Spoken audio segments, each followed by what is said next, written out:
El ascensor olía a quemado, como si en algún lugar del pozo se hubiera fundido una vieja pieza de hierro.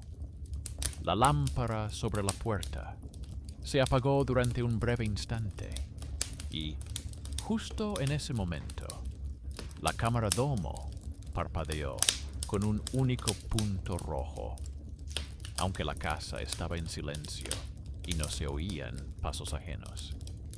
El narrador saludó a los espectadores con una voz masculina tranquila. Dijo que se alegraba de que todos lo escucharan por la tarde y por la noche.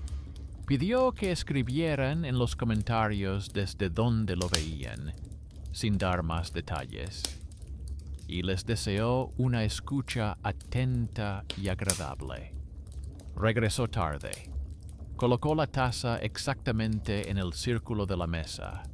Acercó las llaves a la lámpara y dejó el teléfono boca abajo. No tenía suficiente dinero. Pagaba el alquiler sola. Durante el día revisaba los textos académicos en la redacción y por la noche trabajaba en el archivo de la universidad, donde le pagaban por escanear folios y carpetas. En casa la esperaba su madre con peticiones imperceptibles y listas ordenadas de medicamentos. Ahorraba tiempo, hacía turnos extra y trataba de no alterar su horario, porque temía perder su vivienda, y los hábitos la salvaban de los pensamientos inquietantes. En la alfombrilla debajo de los buzones había una llave plana sin marca que no era suya. Por la mañana nunca había habido llaves así, pero por la noche volvía a aparecer. Junto al ascensor, la lámpara se apagaba cada vez con más frecuencia, y en esa pausa, el punto rojo de la cámara cobraba vida. En la sección de correo, solía encontrarse una breve postal sin texto, solo con un lirio descolorido en el reverso. En el archivo de la biblioteca de la universidad, llegaban a su mesa hojas con un membrete en forma de la misma flor. Y cada vez que llegaba a las secciones sobre alegorías medievales, en el cuarto de servicio contiguo, se cerraba de golpe una pesada puerta, como si alguien estuviera escuchando desde dentro y se marchara. Estas 5 pequeñas cosas flotaban en el aire como detalles fortuitos, pero en conjunto formaban una línea.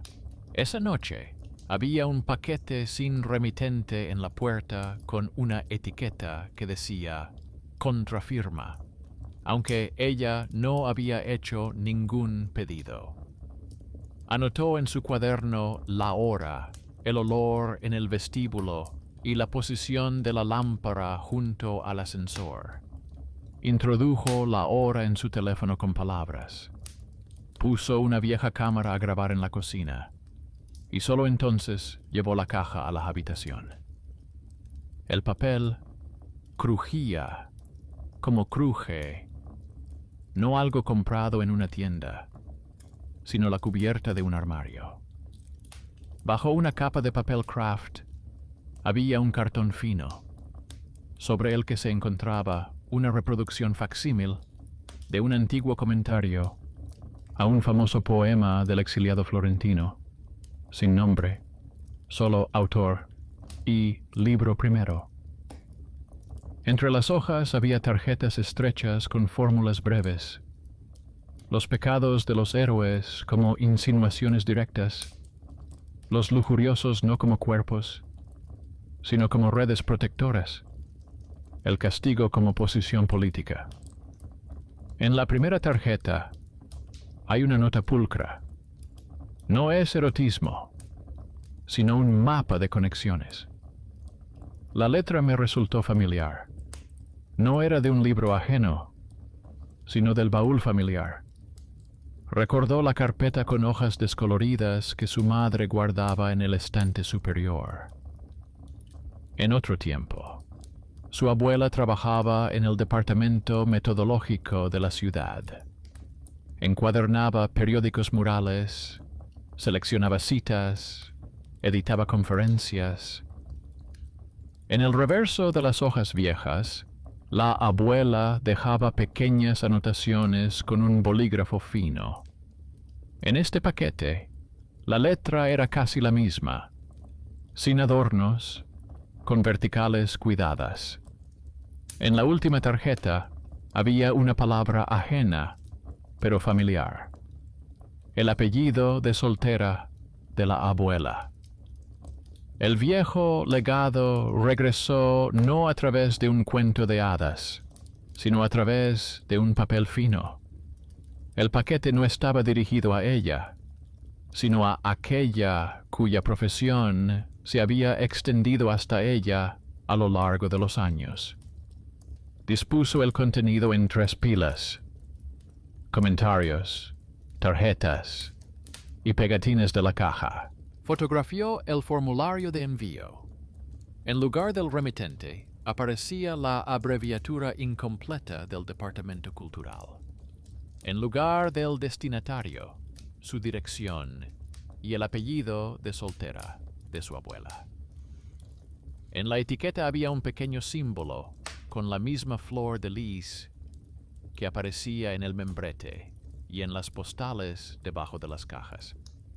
En los márgenes del comentario había una línea en la que se enumeraban en tercetas a los sibaritas y se adivinaban las facciones, y junto a ella, escrito a lápiz, se castigan las posiciones, no los cuerpos. No buscaba sensaciones, buscaba orden. ¿De qué objetos, sellos y costumbres se compone este susurro?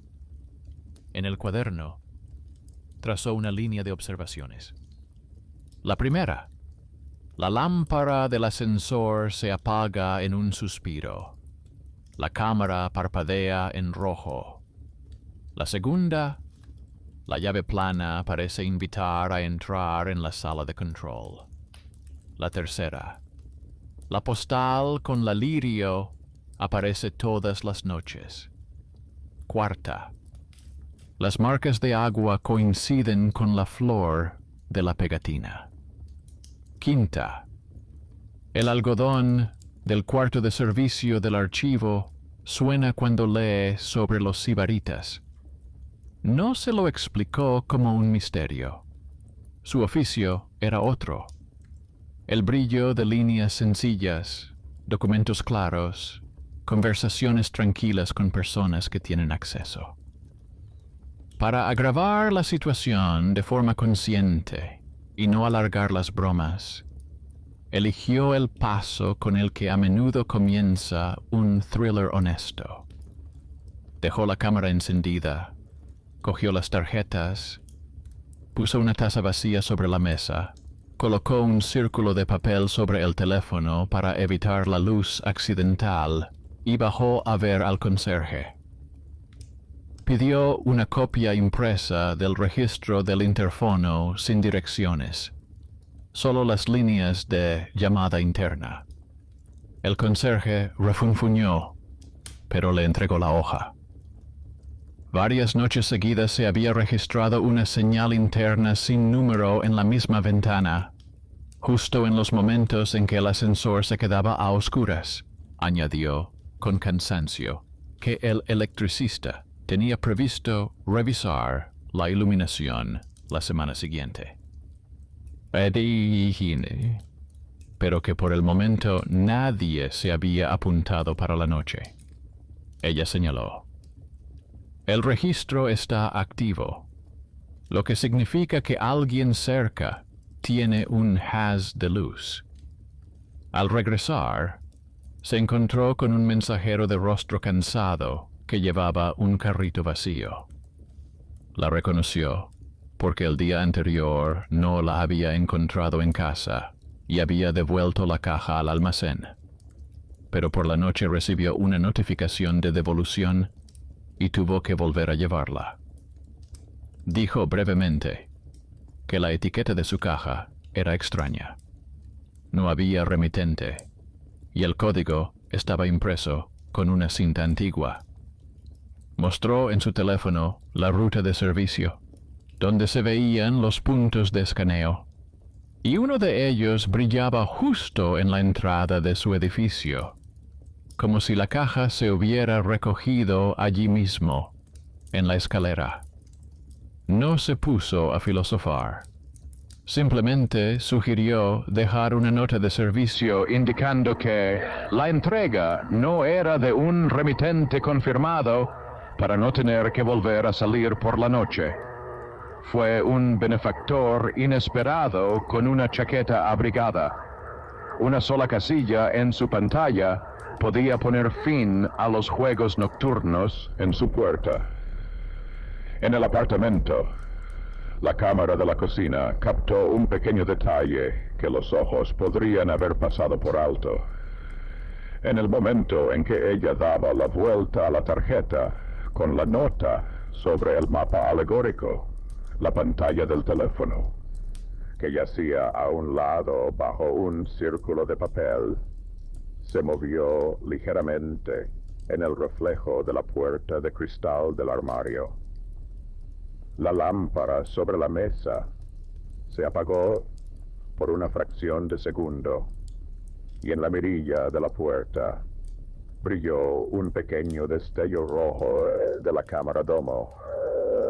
En ese mismo intervalo llegó un correo electrónico vacío de la dirección de correo electrónico de archivo de la universidad con el asunto, donde figuraba la fecha de la conferencia sobre los lujuriosos.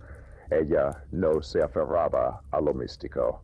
Comparaba los intervalos, como se comparan las líneas con los campos. La lámpara, la cámara, el correo, la tarjeta, la puerta. Una ventana tras otra, y se obtiene un ritmo. Al día siguiente, en el archivo, le mostró a la asistente de laboratorio, una mujer a la que muchos en el departamento no consideraban importante, la marca de agua de un lirio que había encontrado en las hojas. Esta miró sin hacer ruido y dijo que no era solo una flor, sino una antigua marca de tipografía que se ponía en las copias en una época concreta, cuando un taller municipal patrocinaba la cátedra. La asistente añadió que, según las listas de servicio, había visto un apellido que coincidía con el de soltera de su abuela en los antiguos protocolos del Club de la Cátedra, donde no se discutían las costumbres, sino las alegorías políticas del poema. Su silencioso conocimiento resultó ser más importante que las voces ruidosas de la sala de profesores. Esa era la fuerza oculta de la pequeña maestría frente al estatus. Decidió echar un vistazo al sótano. El electricista estaba allí, y dijo que el cuadro eléctrico estaba en buen estado, pero que al lado había un viejo armario de distribución con precintos caducados, del que sobresalían unos finos cables del interfono y la cámara. Le mostró que en el armario había habido una vez una pequeña unidad para el piloto del sistema de alarma del barrio, y que a veces se olvidaban de dar de baja esas unidades. En la pared lateral había un lirio descolorido. El electricista añadió que desconectaría la alimentación, pero que para hacerlo correctamente necesitaba un documento de la administración. Miró la impresión del registro del interfono y dijo que la línea llamada interna aparecía en la ventana cuando se probaban los cierres del panel en la ciudad. No había ningún ritual secreto, solo una red en la que un nodo olvidado tenía significados ajenos. Ese día, la casa vivía con normalidad. Pero en esa normalidad había más secretos de lo que parecía. En los archivos se encontraron hojas con los mismos lirios y comentarios similares sobre insinuaciones dirigidas. En la cinta pegada a la caja se cargaron fuentes antiguas. En el registro del interfono quedó impresa la huella de un dedo ajeno, que pulsaba el botón a la misma hora todos los días. En la lista de correos apareció el tema de una antigua conferencia, donde las alegorías del poder sustituían la conversación sobre lo corporal. Se sentó a la mesa, extendió las tarjetas con la mano de su abuela y comprendió que aquí se cruzaban la conexión personal, las comodidades ajenas y la pereza urbana. El poema sobre la cama, como lo llaman los ignorantes, resultó ser un libro de sentencias en tercetas, y la casa se convirtió en una maqueta en la que los extraños disfrutan jugando a ser maestros. La escalada se produjo por decisión propia. Sacó una pequeña grabadora del armario, la colocó junto al teléfono, dejó la cámara encendida y no tapó el visor con un punto de papel. Quería que todo quedara grabado: la lámpara, la cámara, la puerta, el teléfono, la postal con la lirio debajo de los cajones. A última hora de la tarde oyó el mismo golpe en el almacén del archivo, pero estaba en casa. En el teléfono, sin sonido, apareció una notificación con un título neutro: el plan de la clase de mañana, donde se analizaba por separado el círculo que solían considerar picante. En ese momento, la luz del ascensor se apagó, el punto rojo parpadeó y la grabadora captó un breve rasguño metálico, como si hubieran pasado una llave por la puerta del cuadro eléctrico. La llave plana volvía a estar debajo de las cajas, solo que esta vez junto a ella había una fina cinta de una etiqueta en la que se veía una tipografía familiar y la mitad del sello del Departamento de Cultura. Cogió la llave y la cinta, se las llevó al conserje y le pidió que anotara en el registro: se ha encontrado una llave sin nombre junto con un trozo de cinta con la mitad del sello a tal hora. El conserje lo anotó sin hacer preguntas. El electricista desconectó la alimentación del viejo armario. El mensajero anotó en su ruta que, sin un remitente confirmado, ya no volvería por allí por las noches. La asistente de laboratorio prometió buscar en el catálogo los asuntos relacionados con el club de la cátedra, donde aparecen el apellido de la joven y el símbolo de la azucena. Aunque no había nada de magia, el miedo no desapareció de inmediato. La red amaba la inercia y la casa vivía los hábitos ajenos como el cuerpo vive una vieja cicatriz. Regresó a casa y descubrió el comentario del exiliado florentino, donde comenzaban los voluptuosos. La tarjeta con la letra de su abuela recordaba: los héroes pecados son insinuaciones dirigidas a nosotros. Las transgresiones no son carnales, sino profesionales, y se castigan las posiciones. Las palabras desviaban la atención de la cama hacia los protectores. Sintió cómo en su entrada repetían el mismo truco. Distraían la atención con una alusión mientras recogían los cables bajo sus pies.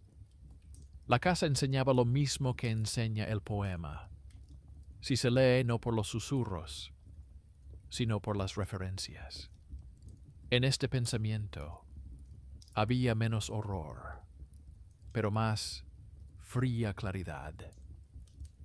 Y fue esta claridad la que realmente dio miedo.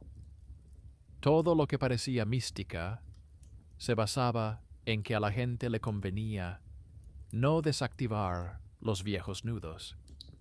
En la cocina, la cámara grababa el aire cálido. La grabadora hacía tic-tac. Sobre la mesa había pegatinas, tarjetas, impresiones, una cinta con un sello, una postal con un lirio. El teléfono reflejó por un instante el cristal oscuro de la puerta de entrada. Ella vio en ese cristal su propio movimiento y el contorno apenas perceptible de otra persona. No una figura, sino el reflejo de la lámpara, que en su memoria coincidía con el momento en que leyó por primera vez sobre los hedonistas, no como cuerpos, sino como un grupo.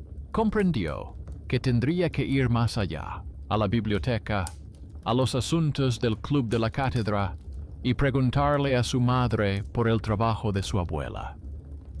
Para ello, tendría que llevar al conserje la revista, la nota del mensajero, el informe de los electricistas y la copia impresa del correo.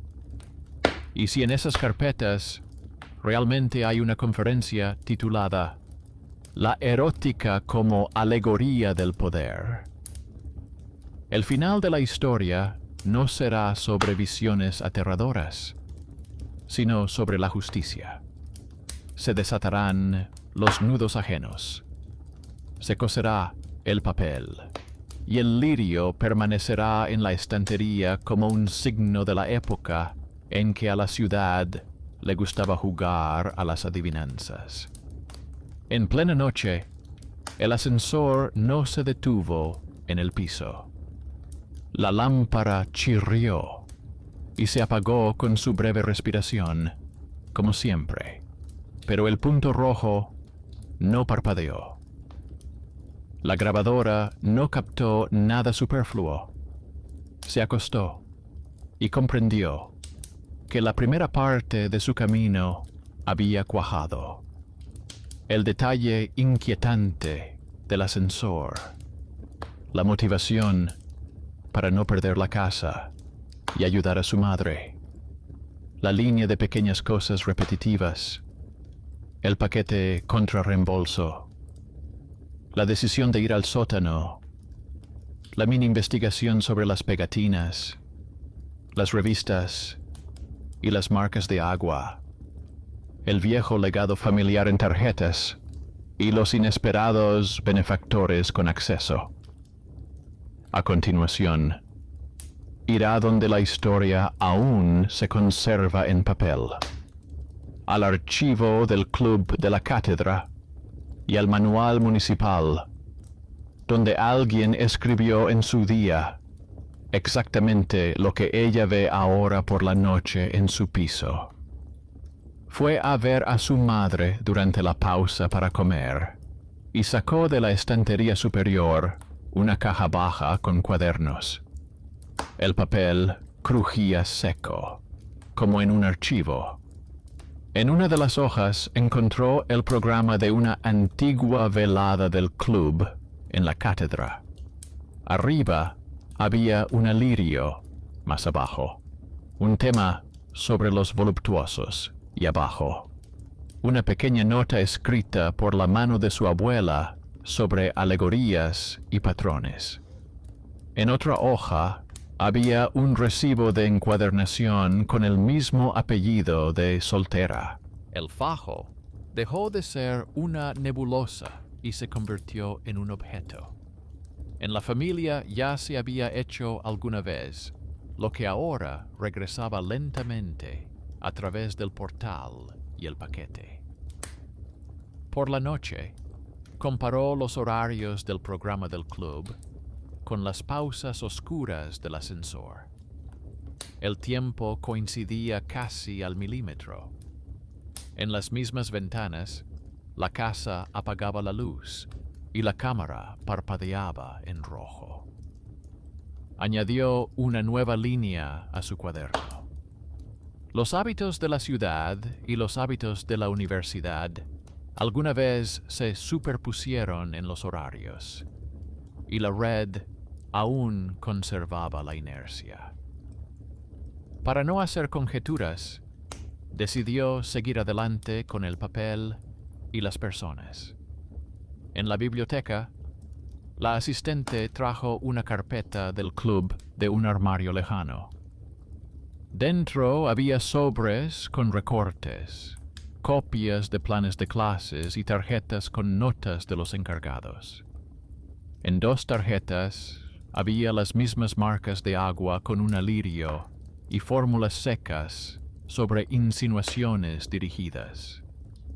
La asistente dijo con cautela que en aquellos años les gustaba presentar las alegorías como un análisis moral, aunque en las notas al pie aparecían los nombres de las facciones y en los márgenes los apellidos de los patrocinadores.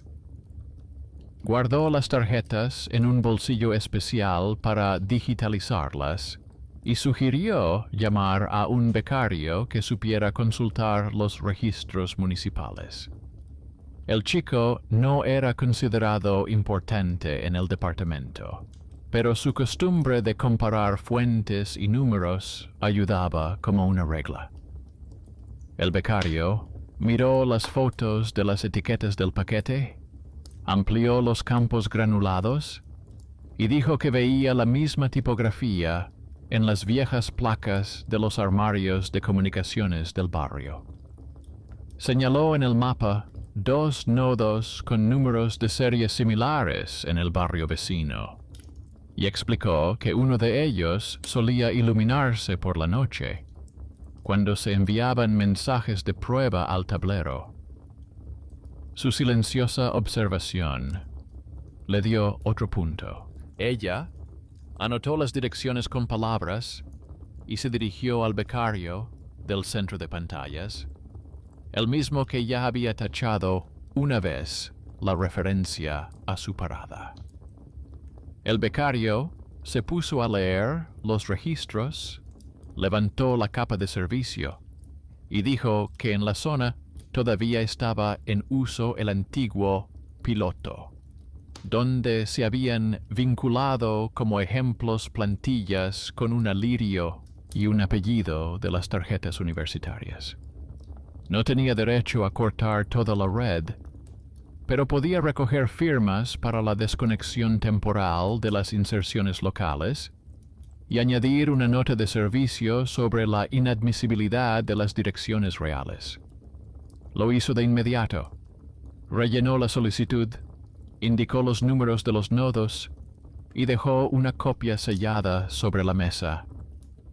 Fue una ayuda sin dramas. Una sola línea que frena cientos de destellos. En casa, encontró en los buzones una tarjeta familiar con un lirio. Esta vez, en el reverso, se podía leer a través de la luz un pálido sello técnico del Departamento de Cultura.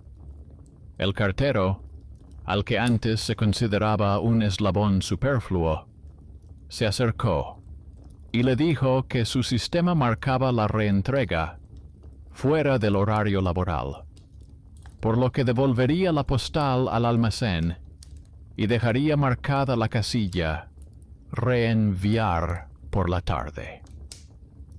Su gesto le ahorró una noche. Las personas subestimadas se hicieron más visibles. El conserje con su revista, el portero con su cuaderno, el becario con su tarjeta, el pasante con su botón. Decidió subir el nivel. Escribió una breve carta a la administradora pidiéndole que realizara una inspección conjunta del cuadro eléctrico y redactara un acta de retirada del antiguo distribuidor. Adjuntó una copia impresa del registro del interfono. una copia de la solicitud del centro de pantallas, una fotografía del lirio en la pared lateral del armario y una página de la carpeta del club con la nota de la abuela. Mantuvo un tono seco. No pidió que le creyeran. Pidió que firmaran. La administradora respondió rápidamente y ordenó al electricista que preparara el presentado. Se dio cuenta de que la costumbre de apilar las pruebas ejercía más presión que cualquier palabra amenazante. La inspección se llevó a cabo sin dramatismos. El electricista desenroscó la tapa, desconectó la alimentación, mostró la etiqueta descolorida piloto, sacó los cables finos y los guardó en una caja. La administradora anotó en el acta que el dispositivo había sido dado de baja y que el acceso estaba cerrado, y lo fechó. El conserje, que estaba cerca, añadió su comentario sobre las noches vacías. El portero, de pie junto al hueco, añadió que ya no se notaba olor a quemado en la ventilación. Su decisión de salir del apartamento y reunir a la gente en un solo lugar había funcionado. El thriller doméstico se desmoronó. Volvió a ir a casa de su madre para enseñarle las copias. Su madre miró durante un buen rato la mano de su abuela y dijo que en su casa solían hablar mucho sobre la sutileza de la escritura y la precisión de las insinuaciones, pero siempre subrayaban la diferencia entre la alegoría y el chisme. Añadió que la abuela reprendía a quienes sustituían la conversación sobre el poder por la conversación sobre la cama, y exigía referencias a las fuentes. Estas palabras resonaron inesperadamente en su entrada. Aquellos que sustituían el orden por una combinación conveniente también debían volver a las fuentes: revistas, actas, etiquetas. Por la noche, abrió el comentario del poema y miró el círculo, que normalmente se lee por su picante contenido. Junto a él había una tarjeta con la frase de su abuela: las posiciones castigadas. En su cabeza se formó un puente. La alegoría no es un biombo, sino una dirección. La casa indicaba direcciones: una llave plana, una postal con un lirio, el punto parpadeante de la cámara, una llamada interna en la revista. Se dio cuenta de que ya no tenía miedo. Lo tenía claro. Los restos de la red aún podían agitarse, pero las pistas principales estaban bloqueadas y ahora cualquier detalle podía vincularse al papel.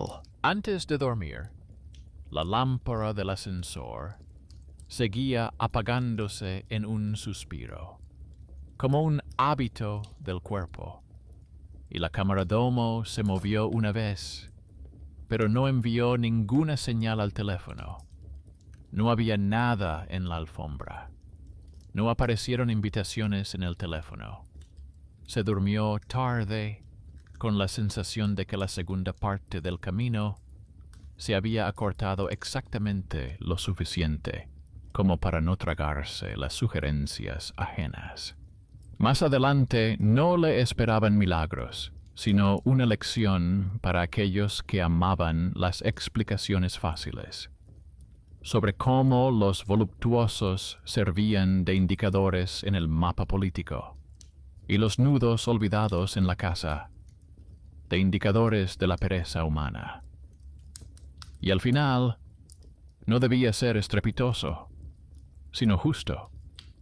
Los lirios irían al archivo, y en la entrada quedarían los números pares de los documentos y los habituales pasos cálidos por la escalera.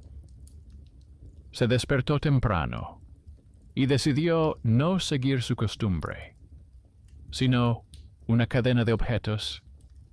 Primero, la biblioteca. La carpeta del club estaba en el borde de la mesa, como una línea sin terminar.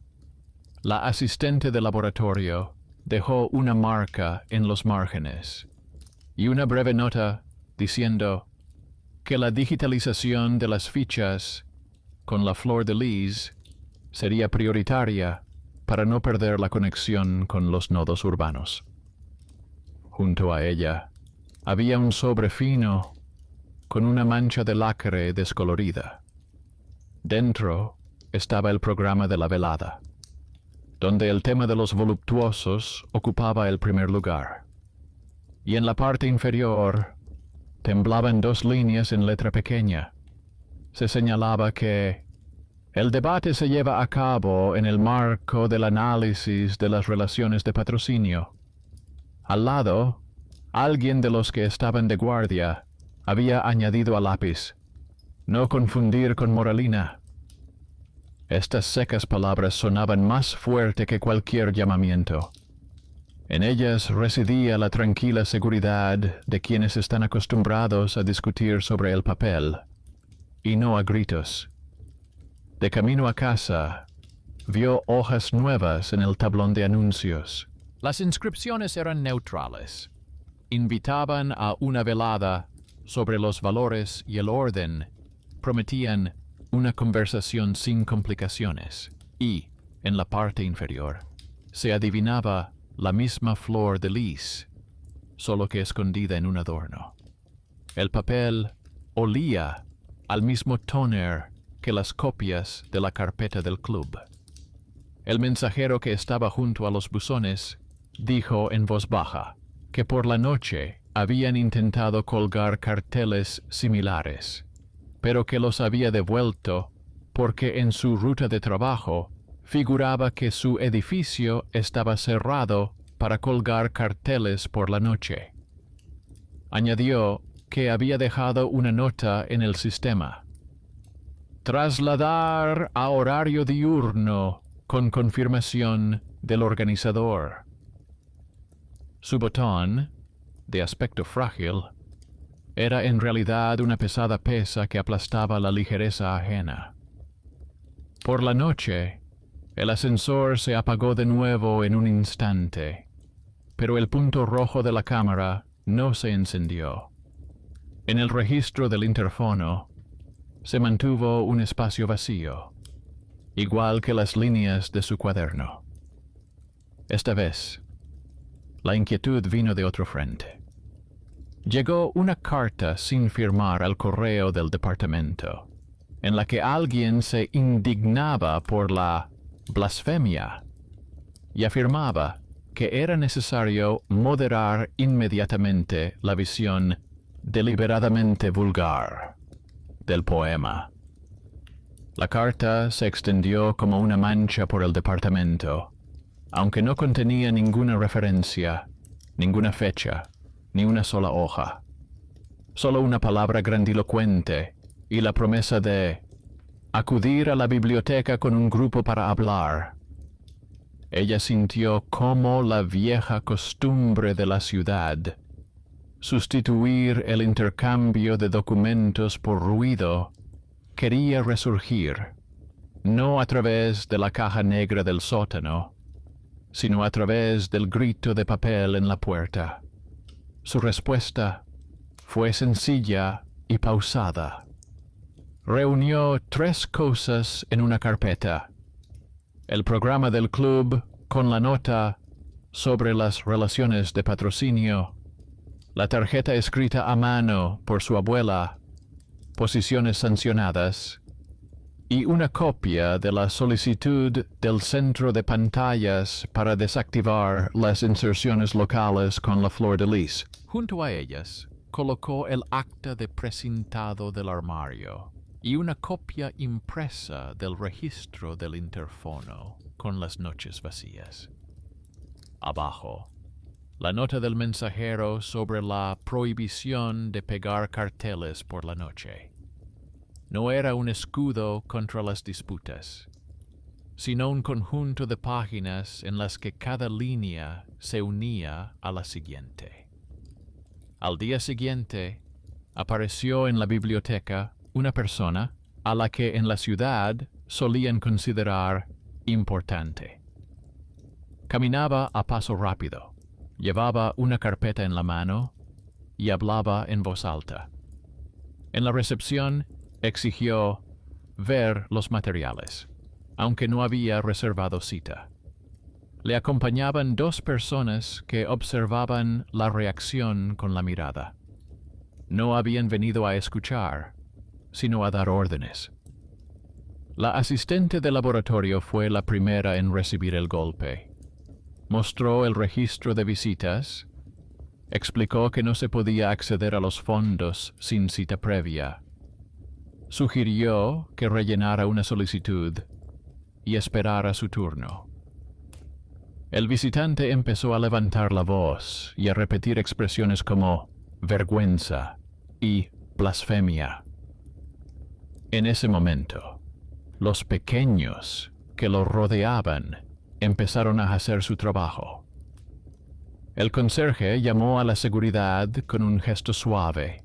El becario sacó la carpeta lista para digitalizar y colocó junto a ella copias con marcas de agua y anotaciones sobre los mecenas, para que todo el mundo viera que no se trataba de una conversación sobre la cama. La asistente de laboratorio abrió el programa de la noche con un lirio y señaló dos líneas en blanco: análisis de las relaciones de patrocinio y no confundir con la moralina. No discutió. Señaló los márgenes con los dedos. La escena se enfrió rápidamente. El importante retrocedió hacia la puerta, lanzando palabras sobre quejarse a los superiores. Los superiores, por desgracia para él, ya conocían su historia. El día anterior, un becario del centro de pantallas envió una nota metodológica a la administración municipal sobre la inadmisibilidad de direcciones y apellidos reales en las plantillas educativas. La jefa de la biblioteca tenía una referencia a esa misma nota sobre su mesa. Su base no era el volumen de su voz, sino la imprenta. Levantó el auricular, marcó el número de la administración y comunicó que la situación con los gritos de vulgaridad había surgido en el contexto de la limpieza de los antiguos centros educativos y que en sus fondos tenían lista para su exhibición una programación con una formulación inequívoca. Pidió que la Comisión de Actividades Educativas acudiera a la hora señalada, sin arbitrariedades.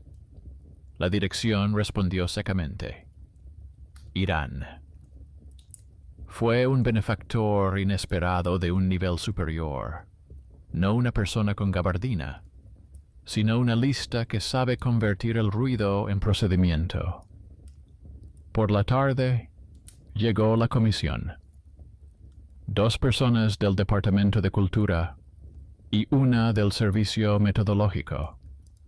Se sentaron a una mesa larga, escucharon a la asistente de laboratorio, miraron las tarjetas escritas con letra de abuela, comprobaron las marcas de agua con la flor de lis y prestaron atención a la expresión conexiones protectoras.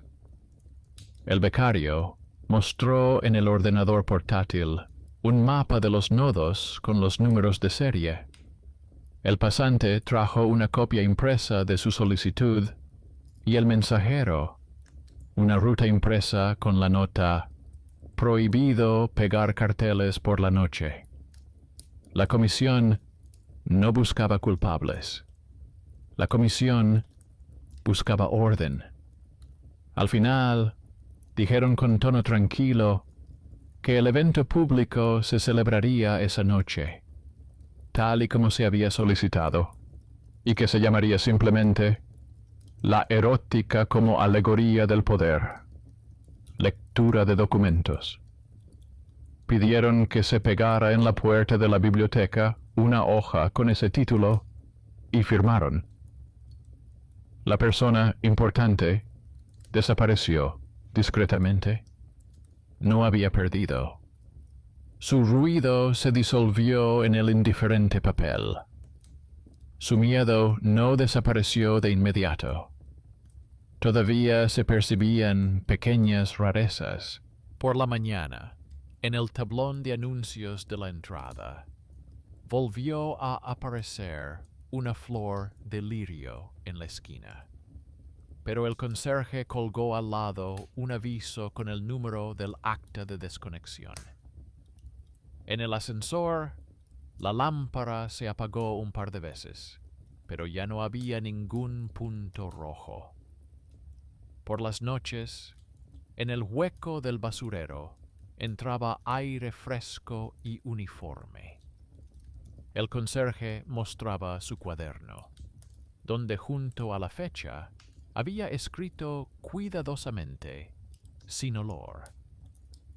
La red se aferraba a la vieja costumbre de la ciudad de vivir sin acuerdos. Ella respondía con listas, revistas, nombres de personas que antes no se habían oído. Antes de la conferencia, fue a ver a su madre. Su madre le mostró varias fotos del álbum familiar. En una de ellas, su abuela estaba en la sala de lectura. Junto a ella había una mesa con carpetas y un proyector. Y en la pared estaba la misma flor de lis, solo que recortada en papel. Debajo había una leyenda, sobria y suave. Una velada sobre tercinas y patronos. Su madre dijo que entonces no le daba miedo lo que se dijera, sino cómo la gente podía cambiar el significado de las cosas en la sala en un minuto si se les daba una fórmula vacía. Añadió que su abuela siempre exigía basarse en algo concreto, una página, un sello, una marca. Las calles cambian, pero estas cosas mantienen su significado. En este sencillo recuerdo había más protección que en 10 cerrojos. La noche se convirtió en un punto de encuentro. En la biblioteca había gente sentada en silencio, pero apretujada. Sobre la mesa había una carpeta del club, tarjetas con un lirio, un programa con una cláusula de 2 líneas, una solicitud del centro de pantallas, un acta de presentado y la ruta del mensajero. La asistente abrió la primera página y explicó que el círculo de los voluptuosos era conveniente para el oído simple, pero que, en la lectura histórica, era una nota dirigida a los patronos y a la política. El becario sacó a la pantalla un mapa de nodos y mostró cómo el símbolo del lirio había pasado del conjunto didáctico al ornamento urbano. El mensajero explicó brevemente cómo una sola marca en su aplicación cambia el escenario nocturno en las entradas de los edificios. El electricista entregó el acta y dijo que ahora el viejo piloto estaba en una caja y se iría al almacén. Nadie pronunció palabras en voz alta. Todos se limitaron a decir lo suyo. Al final de la velada, ella levantó la tarjeta de la abuela y leyó con los ojos las 2 últimas palabras. Posiciones castigadas. Debajo puso su nota. Nudos deshechos. Entre estas breves fórmulas se abrió camino desde la alegoría hasta el orden. En la sala lo oyeron, no con aplausos, con un silencio en el que no había lugar para susurros desde la pizarra. Salió a la calle ya de noche. El panel de la parada mostraba el tiempo que faltaba para el autobús y el cartel de la exposición. No había ninguna inserción con la lirio. La lámpara del portal no se apagaba, aunque estaba acostumbrada a ello. No se veía el punto de la cúpula. En la alfombra, junto a los buzones, había una tarjeta de visita ajena sin nombre, un rectángulo limpio, como una hoja, en la que aún no se había escrito ningún error. La recogió y se la dejó al conserje, pidiéndole que la anotara en el registro. El conserje asintió.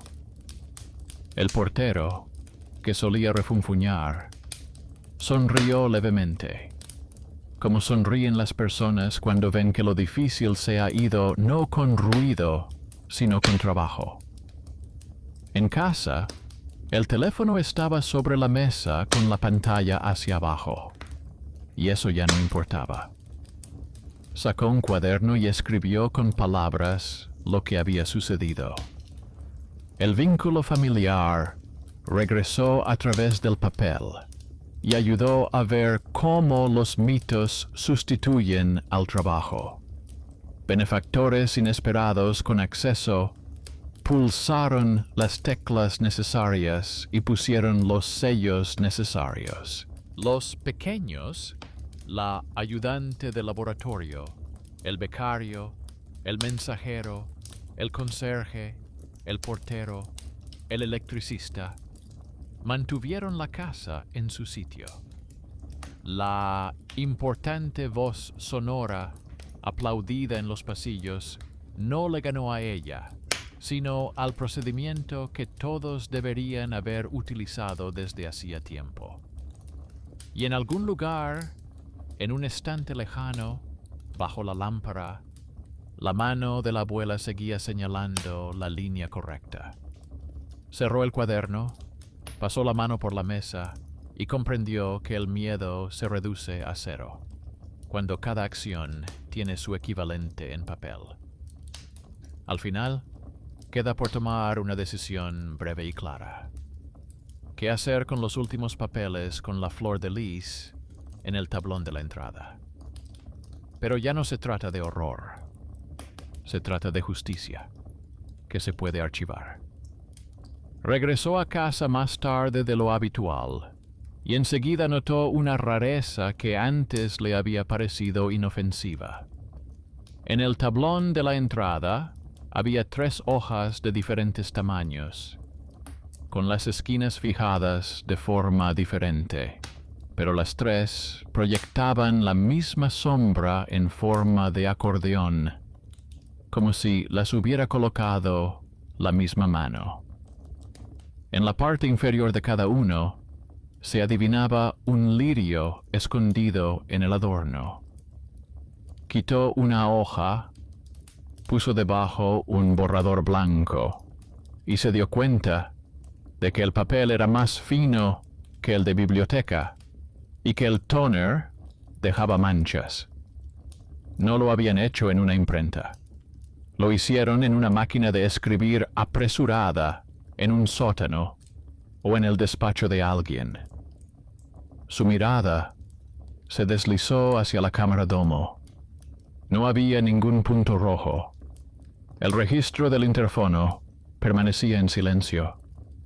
Entonces, el papel era ahora el último eslabón.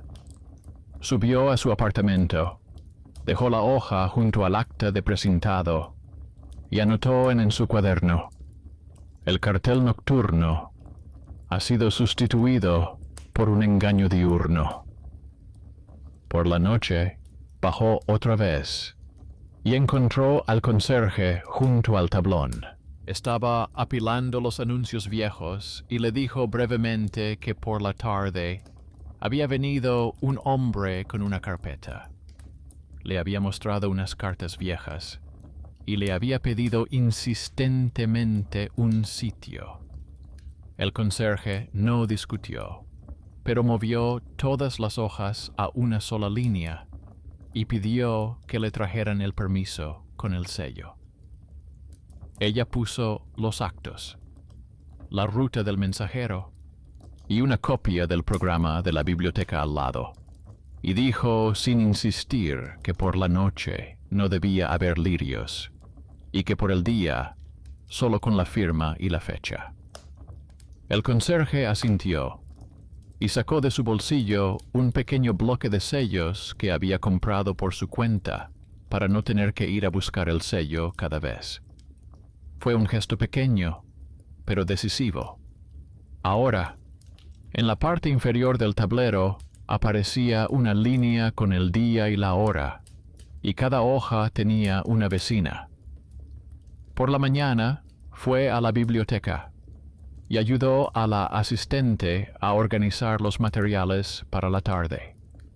La carpeta del club, las tarjetas con la flor de lis, el programa con la cláusula sobre los patrocinadores, la solicitud del centro de pantallas, el acta de la sala de control, la ruta del mensajero, el extracto del interfono.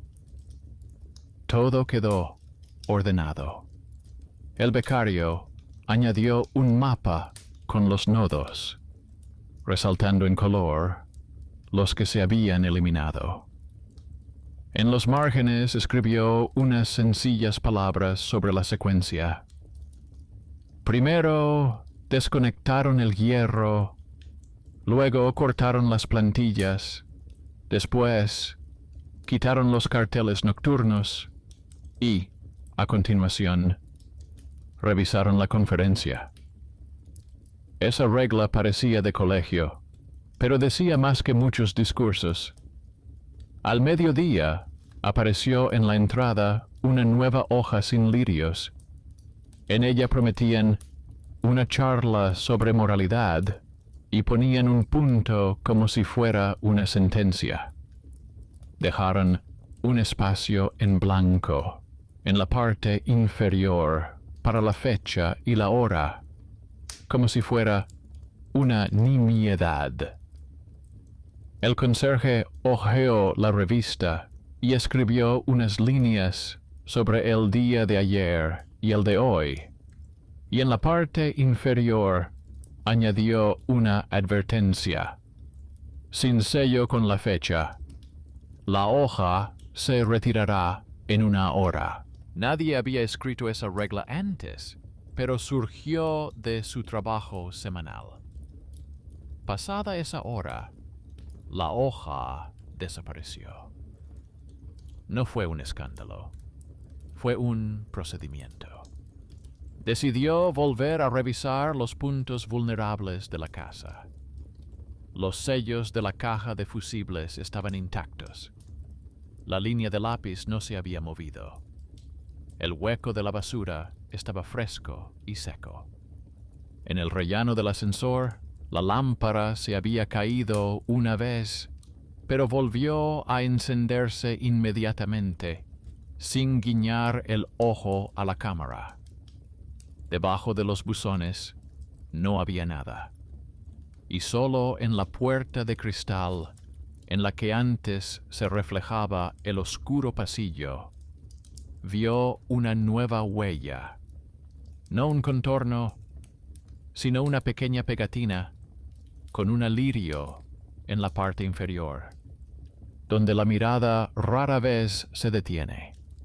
La quitó con la uña, la puso sobre una hoja blanca y la giró hacia la luz. En el pegamento se veía un número de serie incompleto, muy similar a los que el becario encontraba en el registro.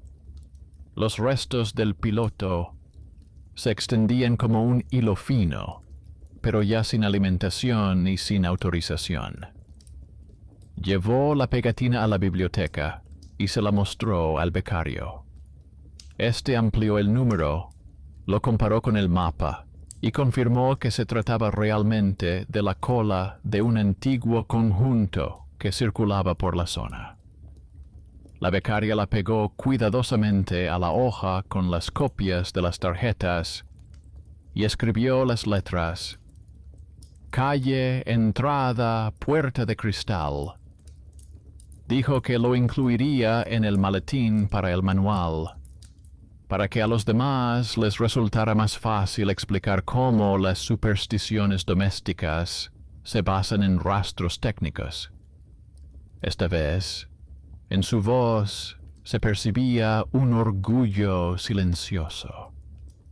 No por la victoria, por el orden. Por la noche, llegaron personas a la sala, diferentes. Algunos esperaban algo ligeramente picante porque la palabra lujuriosos funciona más rápido que el diccionario. Otros venían por curiosidad hacia el trabajo ajeno. Otros por la administradora. Varias personas, parecidas a las que les gusta dominar con el tono de voz, se quedaron junto a la pared y se miraban entre sí. Ella se sentó más cerca de la mesa, donde estaban sus objetos. La asistente de laboratorio comenzó con un detalle inquietante: la lámpara del ascensor, que se apagaba en un suspiro. Luego mostró la tarjeta con la letra de la abuela, donde había exactamente 2 palabras sobre las posiciones castigadas. A continuación, repasó punto por punto el mapa de los nudos, los sellos, los actos y el programa del club. No quedaba nada de picante. Quedaron referencias, nombres, fechas, sellos y objetos. Los temas que les gusta colgar de la palabra eros se acurrucaron en los bordes y dejaron de dominar el centro. A mitad de la velada, uno de los que había venido con la carpeta intentó desviar la conversación hacia la denigración de la moral. La directora de la biblioteca levantó la identificación de la comisión, expuso brevemente el reglamento y volvió a centrar la conversación en el tema. No alzó la voz. Mostró las líneas y las firmas. El becario se alegró como un niño con su primera fórmula exacta cuando coincidieron en la pantalla los números de serie, la dirección y la hora. El mensajero explicó cómo una sola casilla en el sistema traslada toda la lírica nocturna a la mesa diurna, donde se necesita un organizador real. El electricista adjuntó el acta y comunicó sin emoción que el hierro había sido dado de baja. Al final, el conserje levantó su cuaderno y leyó en letras que no se había observado olor a quemado durante una semana. Su línea sonó más fuerte que cualquier monólogo. Ella notó cómo cambiaba el ambiente. La gente en la sala dejó de esperar un escándalo y comenzó a mirar los objetos. Los importantes junto a la pared se encogieron, no por vergüenza, sino por aburrimiento. Su tono se disolvió en la puntuación. Varias personas fotografiaron la tarjeta con la mano de la abuela. Alguien preguntó por el acceso a la digitalización. La asistente del laboratorio dijo que los materiales se publicarían tan pronto como se les asignara un número. En ese momento, la inquietud dio paso por primera vez al trabajo habitual. La casa del laberinto dio un paso hacia la mesa. La noche después de la conferencia fue cálida. Ella caminaba por la calle y miraba por las ventanas. En algún lugar secaban la ropa. En algún lugar dormían libros en los alféizares. En la parada, el panel solo mostraba la hora. sin ninguna línea adicional. La entrada la recibió con una luz uniforme. En el tablón de la entrada había una hoja con un sello y una fecha, en la que se indicaba cuándo se repetiría la conferencia, y que se añadiría una sección sobre cómo en las casas de la ciudad se sustituye la conversación sobre los significados por la conversación sobre la comodidad. Abajo había 3 firmas: del Servicio Metodológico, del Departamento de Cultura y de la administradora. Ni lirios, ni insinuaciones, solo 3 líneas que sostienen el papel. En casa, guardó el cuaderno con sus observaciones en el estante superior y puso uno nuevo, en blanco, sobre la mesa. No tiró el viejo. En él quedaba el mapa del día que había aprendido a no tener miedo. En la primera página del nuevo, escribió varias reglas que funcionaban mejor que ninguna otra. Escribir los números con letras. Anotar la hora con letras. Exigir siempre el sello o la firma de la iniciativa ajena. Comprobar los registros donde da miedo no hacerlo. Escuchar a los pequeños porque tienen las llaves en sus escritorios. No discutir con los lirios, sino llevarlos a la carpeta.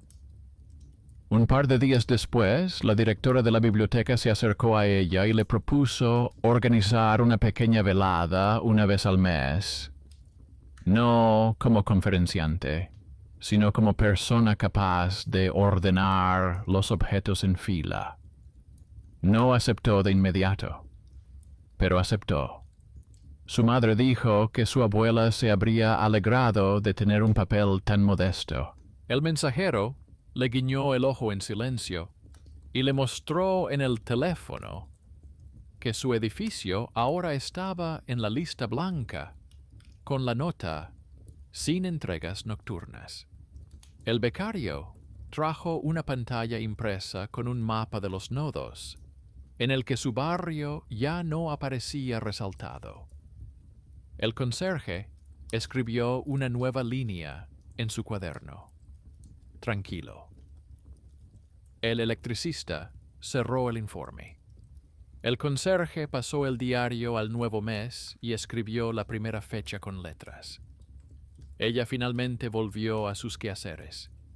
Leía textos, escaneaba carpetas, compraba en la farmacia exactamente lo que necesitaba y ya no intentaba evitar las esquinas siguiendo las pistas.